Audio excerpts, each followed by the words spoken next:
ஒரு யோகியின் சுயசரிதம். பரமஹம்ச யோகானந்தர். அத்தியாயம் 10.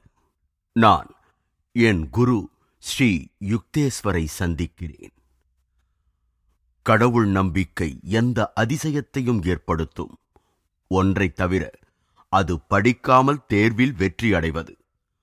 பொழுது போகாமல் நான் படிப்பதற்கென்று எடுத்த ஊக்கமளிக்கக்கூடிய அந்த புத்தகத்தை மேலும் படிக்க பிடிக்காமல் மூடினேன். அந்த ஆசிரியர் கூறிய விதிவிலக்கு அவருக்கு நம்பிக்கை என்பது சிறிதும் இல்லாததையே குறிக்கிறது என்று எண்ணினேன். பாவம், அந்த மனிதர் இரவு கண்விழித்து படிப்பதை மிகவும் மதிக்கிறார். என் தந்தைக்கு நான் கொடுத்த வாக்குறுதி, நான் என் உயர்நிலைப் பள்ளி படிப்பை முடிப்பேன் என்பது. நான் கடினமாக உழைப்பதாக என்னால் பாசாங்கு செய்ய முடியாது. கடந்த மாதங்களில் நான் வகுப்பறையில் இருந்த நேரத்தை விட கல்கத்தா குளியல் படித்துறைகளில் உள்ள தனிமையான இடங்களில் இருந்த நேரமே அதிகம். அவைகளை அடுத்திருக்கும், குறிப்பாக மயான பூமிகள், இரவு வேளைகளில் மிகவும் பயங்கரமாக காட்சியளிக்கும். அவை ஒரு யோகியை கவர்ந்திழுக்க வல்லவை. சாவற்ற சாரத்தை பற்றி அறிய விரும்புபவன் அலங்காரமற்ற சில மண்டையோடுகளைக் கண்டு கலங்கக்கூடாது. பலவிதமான எலும்புகள் நிறைந்திருக்கும் இருண்ட மயானத்தில் மனிதனது பலவீனம் தெள்ளத் தெளிவாகின்றது. இம்மாதிரியான என்னுடைய நடுநிசி கண்விழிப்பு அறிவாளியினுடைய போக்கிலிருந்து வேறுபட்டதாக இருந்தது. இந்து உயர்நிலைப் பள்ளியின் ஆண்டு தேர்வுகள் நடக்கும் வாரம் வேகமாக நெருங்கிக் கொண்டிருந்தது. இத்தேர்வு காலம் மயான பூமிகள் எழுப்பும் பயத்தைப் போலவே எல்லோரும் அறிந்த பயத்தைக் கிளப்பும்.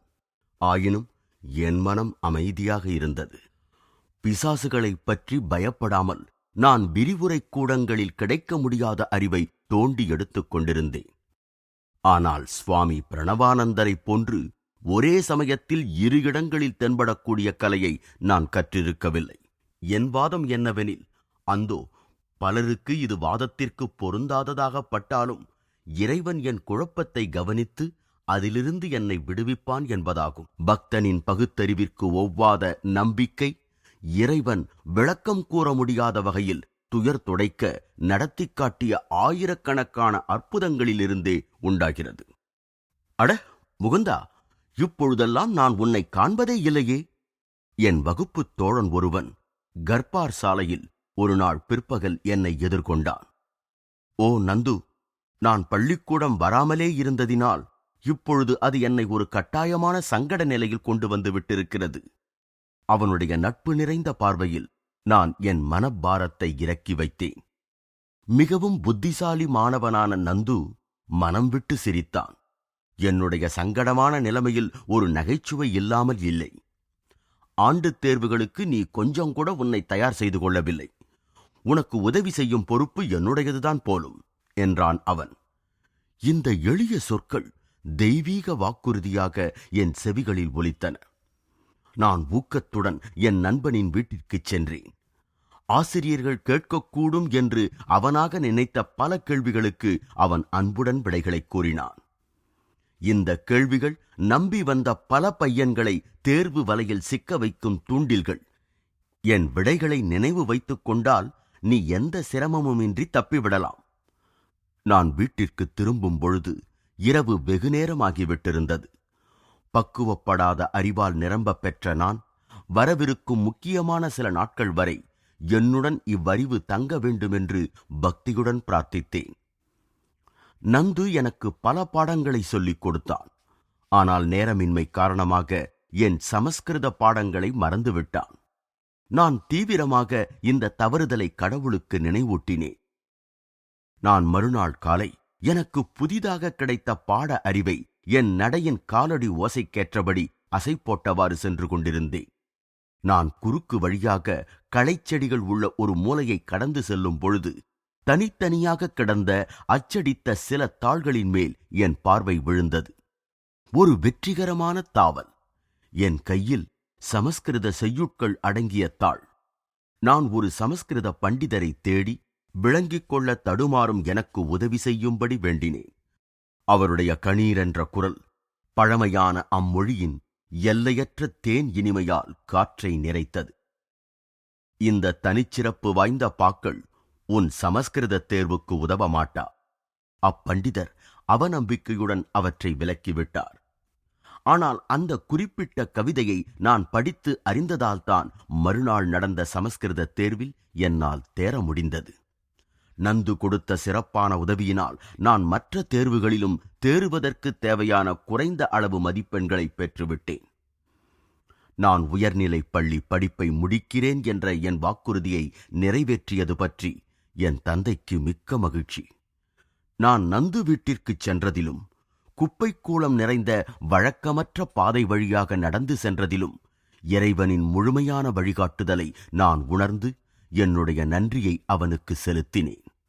விளையாட்டாகவே என்னை தக்க சமயத்தில் காப்பாற்றுவதற்கு அவர் செய்த ஏற்பாட்டை இருவிதங்களில் வெளிப்படுத்திவிட்டார். தேர்வு எழுதுவதற்கு கடவுள் உதவமாட்டார் என்று மறுத்த ஆசிரியரின் ஒதுக்கி தள்ளப்பட்ட அந்த புத்தகத்தை நான் கண்டேன். என்னுடைய சொந்த மௌன விமர்சனத்தை நினைத்ததும் என்னால் உள்ளூர சிரிப்பை அடக்க முடியவில்லை.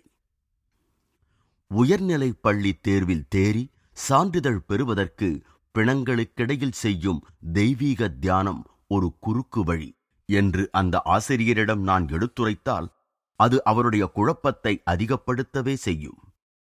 எனக்கு கிடைத்த புது மரியாதையுடன் நான் வீட்டை விட்டு கிளம்ப வெளிப்படையாகவே ஏற்பாடு செய்யத் தொடங்கினேன்.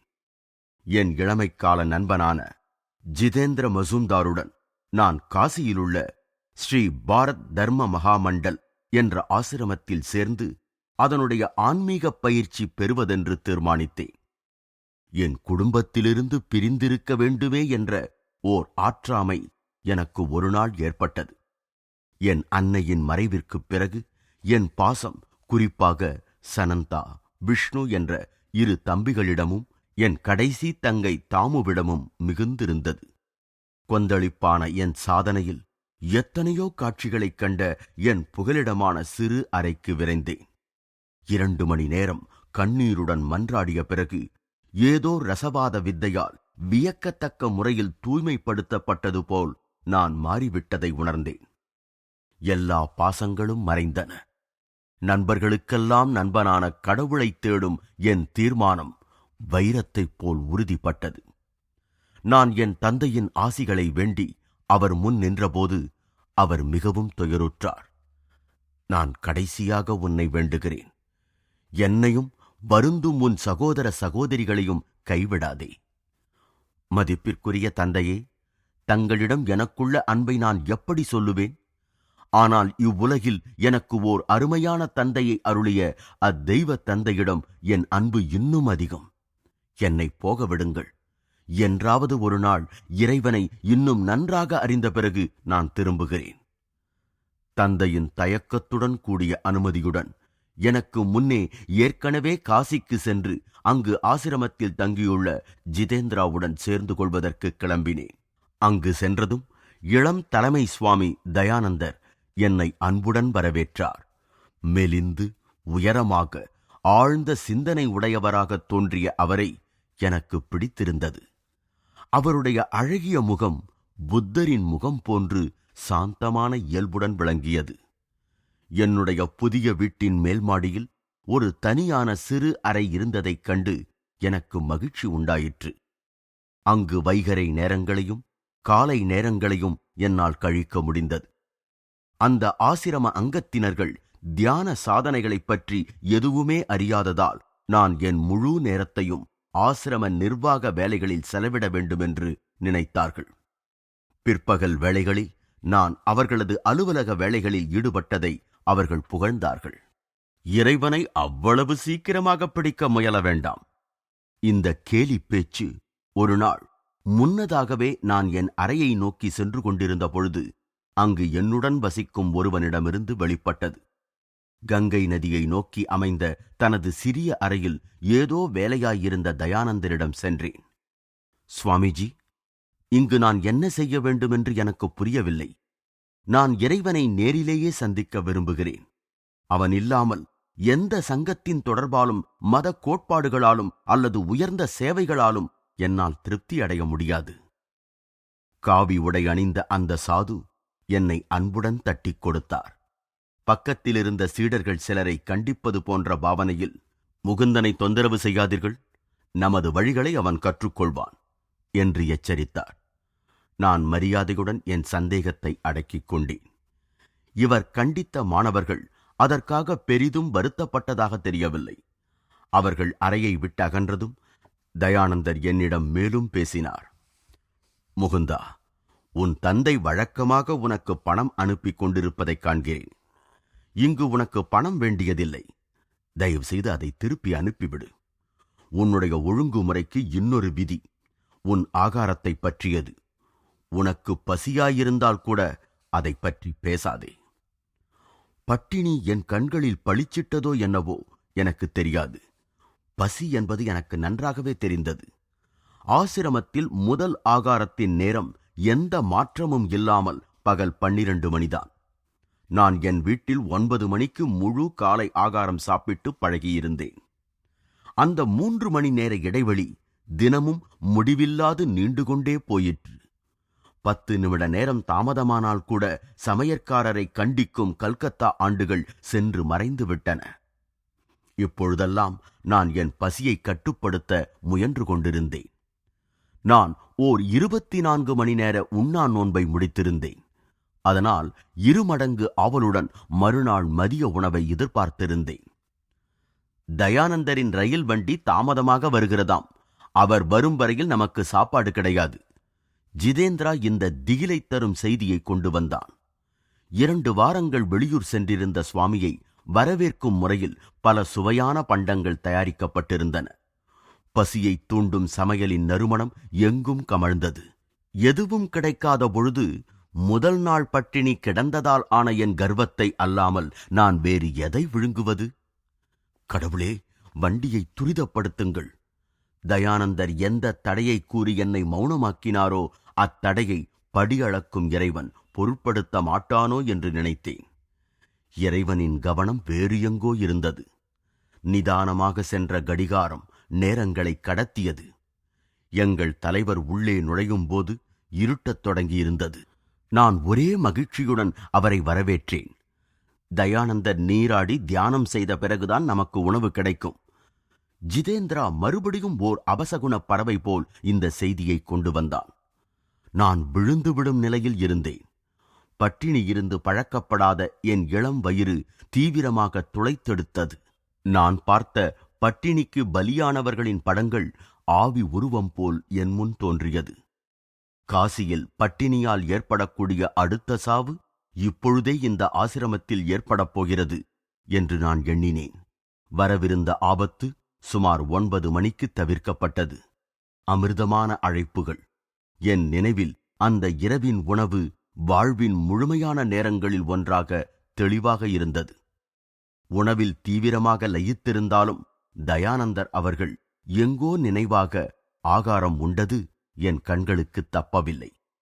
அவர் என்னுடைய சிறிய இச்சைகளுக்கெல்லாம் அப்பாற்பட்டவர் என்று தோன்றியது. சுவாமிகளே, தங்களுக்கு பசி இல்லையா? ஆனந்தமாக வயிறார உணவு உண்ட பிறகு நான் அந்த தலைவருடன் அவரது படிப்பறையில் தனித்திருந்தேன். ஆமாம், அவர் கூறினார். நான் கடந்த 4 நாட்களாக உணவோ பானமோ இல்லாமல்தான் கழித்தேன். சாதாரண உலக மனிதர்களின் பலவித அதிர்வலைகளினால் நிரம்பியுள்ள ரயில் வண்டிகளில் நான் உணவு உண்பதே இல்லை. நான் பின்பற்றும் சந்நியாசப் பிரிவின் சம்பிரதாயப்படியான சாத்திர விதிமுறைகளை கண்டிப்பாக பின்பற்றுகிறேன். என் மனத்தில் நம் நிர்வாகத்தை பற்றிய சில சிக்கல்கள் உள்ளன. இன்றிரவு இங்கு சரியாக சாப்பிடவில்லை. என்ன அவசரம்? நாளைக்கு கவனமாக சரியான உணவு உட்கொள்கிறேன் என்று ஆனந்தமாக சிரித்தார் அவர். வெட்கம் மூச்சு திணறுவது போல் என்னுள் பரவியது. ஆனால் வேதனையுடன் கழித்த அந்த நாளை நான் எளிதாக மறக்க முடியவில்லை. மேலும் கூறத் துணிந்தேன். சுவாமிகளே, உங்கள் அறிவுரைகளை பின்பற்றுவதில் எனக்கு கொஞ்சம் குழப்பம். நான் உணவு வேண்டும் என்று கேட்கவே இல்லை என்று வைத்துக் கொள்வோம்.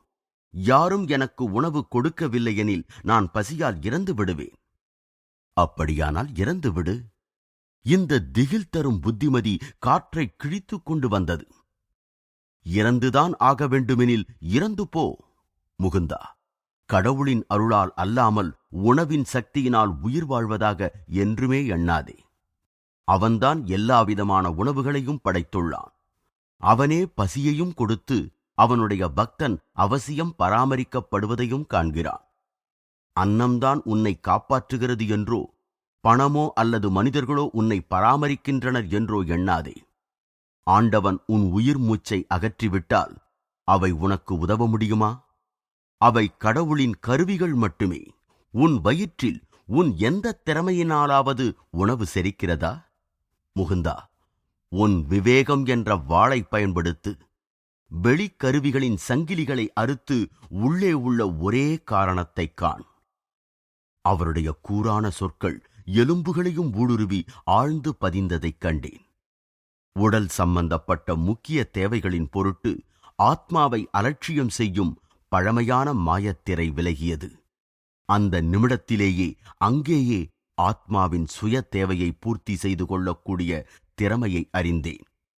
என் பிற்கால வாழ்க்கையில் அறிமுகமில்லாத நகரங்களில் என் இடைவிடாத பயணத்தின் பொழுதெல்லாம் வாரணாசியின் இந்த ஆசிரமத்தில் கற்ற இப்பாடம் எவ்வளவு உபயோகமானது என்பதை நிரூபித்த சந்தர்ப்பங்கள்தாம் எத்தனை. கல்கத்தாவிலிருந்து என்னுடன் வந்த ஒரே செல்வம் என் அன்னையின் மூலம் அந்த சாது எனக்கு கொடுத்திருந்த வெள்ளி தாயத்துதான். ஆண்டுக்கணக்காக அதை காப்பாற்றி இப்பொழுது என் ஆசிரம அறையில் பத்திரமாக மறைத்து வைத்திருந்தேன். ஒரு நாள் காலை அதை கண்ணால் கண்டு என் மகிழ்ச்சியை புதுப்பித்துக் கொள்வதற்காக நான் பூட்டியிருந்த அந்த பெட்டியை திறந்தேன். ஐயோ, பூட்டிய பெட்டி பூட்டியபடி இருக்க அத்தாயத்து மறைந்து விட்டிருந்தது. மிகுந்த கவலையுடன் நான் அந்த உரையை கிழித்து உறுதி செய்து கொண்டேன். அந்த சாது கூறியபடியே எந்த சூனியத்திலிருந்து அவை அதை வரவழைத்தாரோ அதே சூனியத்தில் அது மறைந்து விட்டிருந்தது. தயானந்தரின் சீடர்களுடன் என் உறவு படிப்படியாக மோசமாகிக் கொண்டே வந்தது. என் தீர்மானமான தனிமையினால் வருந்தி அங்கு இருந்தவர்கள் என்னிடமிருந்து விலகியே நின்றார்கள். நான் வீட்டையும் எல்லா உலக ஆசைகளையும் துறந்தது என் தியானத்தில் முழு கவனம் செலுத்த வேண்டும் என்ற லட்சியத்திற்காகத்தான். அதை கண்டிப்பாக பின்பற்றியது எல்லா பக்கங்களிலிருந்தும் அற்பமான கண்டனத்தை வரவழைத்தது. ஆன்மீக வேதனை மிகவடைந்த நான் ஒரு நாள் அதிகாலை எனக்கு விடை கிடைக்கும் மட்டும் பிரார்த்தனை செய்வது என்ற தீர்மானத்துடன் என் அறையில் நுழைந்தேன். இரக்கமுள்ள பிரபஞ்ச அன்னையே, நீயே எனக்கு தரிசனங்களின் மூலமோ அல்லது உன்னால் அனுப்பப்படும் குருவின் மூலமோ எனக்கு போதித்தருள்வாய். விசும்பலுடன் கூடிய என் வேண்டுதல்களுக்கு எந்த பதிலுமே இல்லாமல் நேரம் சென்று கொண்டே இருந்தது. திடீரென்று நான் என் உடலுடன் எல்லையில்லா வெளியில் எழுப்பப்பட்டது போல் உணர்ந்தேன். உன் குரு இன்று வருகிறார். ஒரு தெய்வீக பெண் குரல் எல்லா இடங்களிலிருந்தும் மற்றும் எங்குமின்றியும் ஒலித்தது.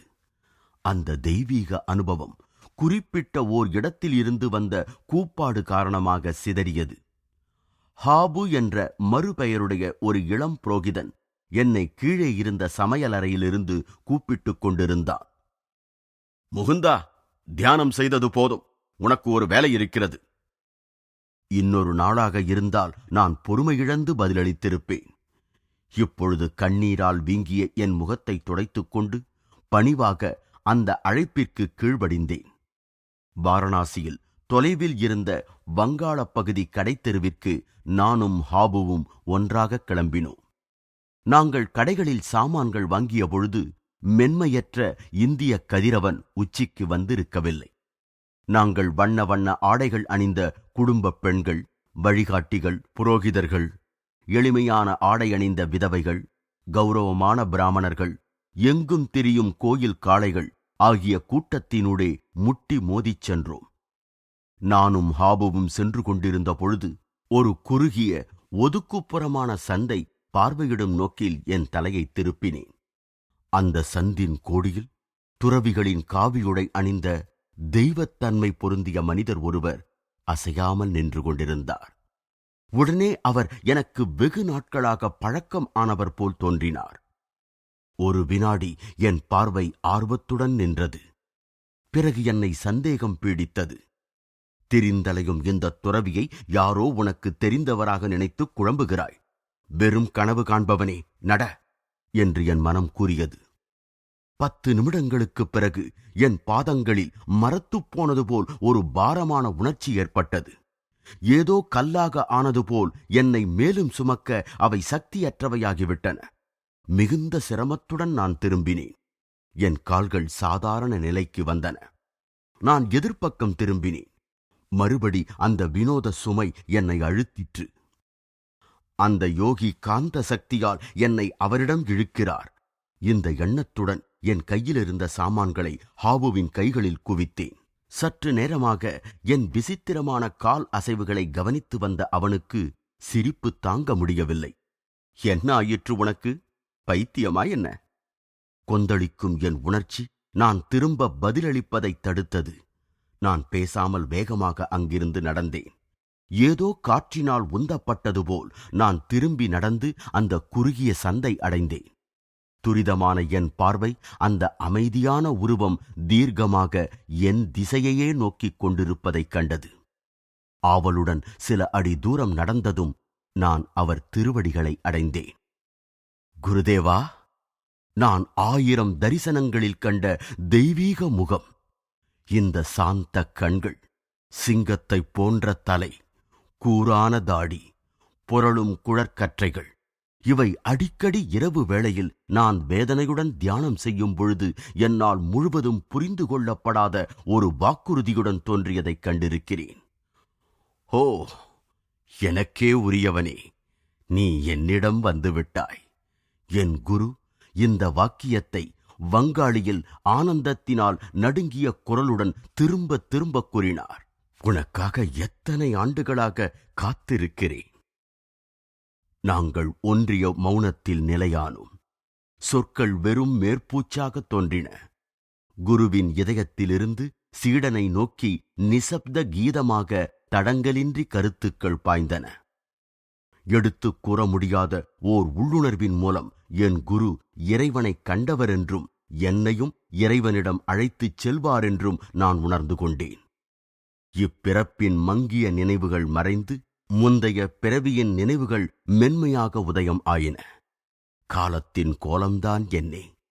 கடந்த கால, நிகழ்கால, எதிர்கால நிகழ்வுகள் யாவும் அதனுடைய சுழன்று வரும் காட்சிகள். அந்த புனிதமான திருவடிகளில் அன்று நான் பணிந்தது இதுதான் முதல் முறை அல்ல. என் குரு என் கையை பிடித்து அந்நகரின் ராணா மஹால் பகுதியில் அவர் தற்காலிகமாக தங்கும் வீட்டிற்கு என்னை அழைத்துச் சென்றார். அவர் விளையாட்டு வீரர் போன்ற உருவத்தையும் உறுதியான நடையையும் கொண்டிருந்தார். கிட்டத்தட்ட 55 வயதான அச்சமயத்தில் உயரமான நிமிர்ந்த உருவத்துடன் திகழ்ந்த அவர் ஓர் இளைஞரைப் போன்று சுறுசுறுப்புடனும் துடிதுடிப்புடனும்